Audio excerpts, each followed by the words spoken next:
கடலூரில் பாமக வேட்பாளர் தங்கர் பச்சானுக்கு கிளி ஜோசியம் பார்த்தவர் கைது செய்யப்பட்டிருக்கிறார். விவரம் அறியலாம். எமது செய்தியாளர் தேவநாதன் இணைகிறார்.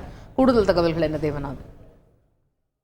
கடலூர் நாடாளுமன்ற தொகுதி பாமக வேட்பாளராக இயக்குநர் தங்கர் பச்சன் போட்டியிடும் நிலையில இவர் 2 தினங்களுக்கு முன்பு கடலூர் சட்டமன்ற தொகுதிக்குட்பட்ட ஒன்றிய பகுதிகளில் தேர்தல் பிரச்சாரத்தில் ஈடுபட்டார்.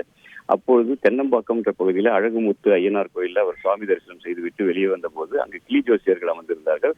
அவர்களிடம் தரையில் அமர்ந்து கொண்ட தங்கர் பச்சன் தனக்கு கிளி ஜோசியம் பார்க்கும்படி கேட்டார்.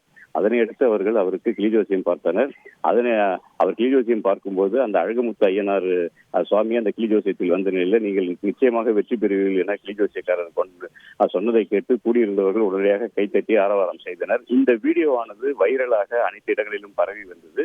இதனை அடுத்து வனத்துறை சட்டத்தின்படி பச்சை கிளிகளை கூண்டில் அடைத்து வைத்து இதுபோன்று பச்சை கிளிகளை கூண்டில் அடைத்து வைப்பது சட்டப்படி குற்றம்.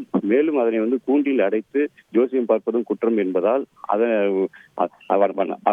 இது குறித்து வனத்துறையினர் வழக்கு பதிவு செய்தனர்.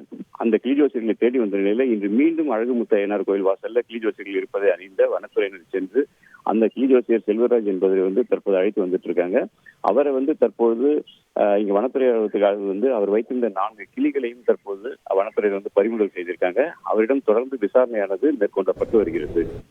தகவல்களுக்கு நன்றி தேவநாதன். செய்திகளை உடனுக்குடன் தெரிந்து கொள்ள உடனே சப்ஸ்கிரைப் பண்ணுங்க.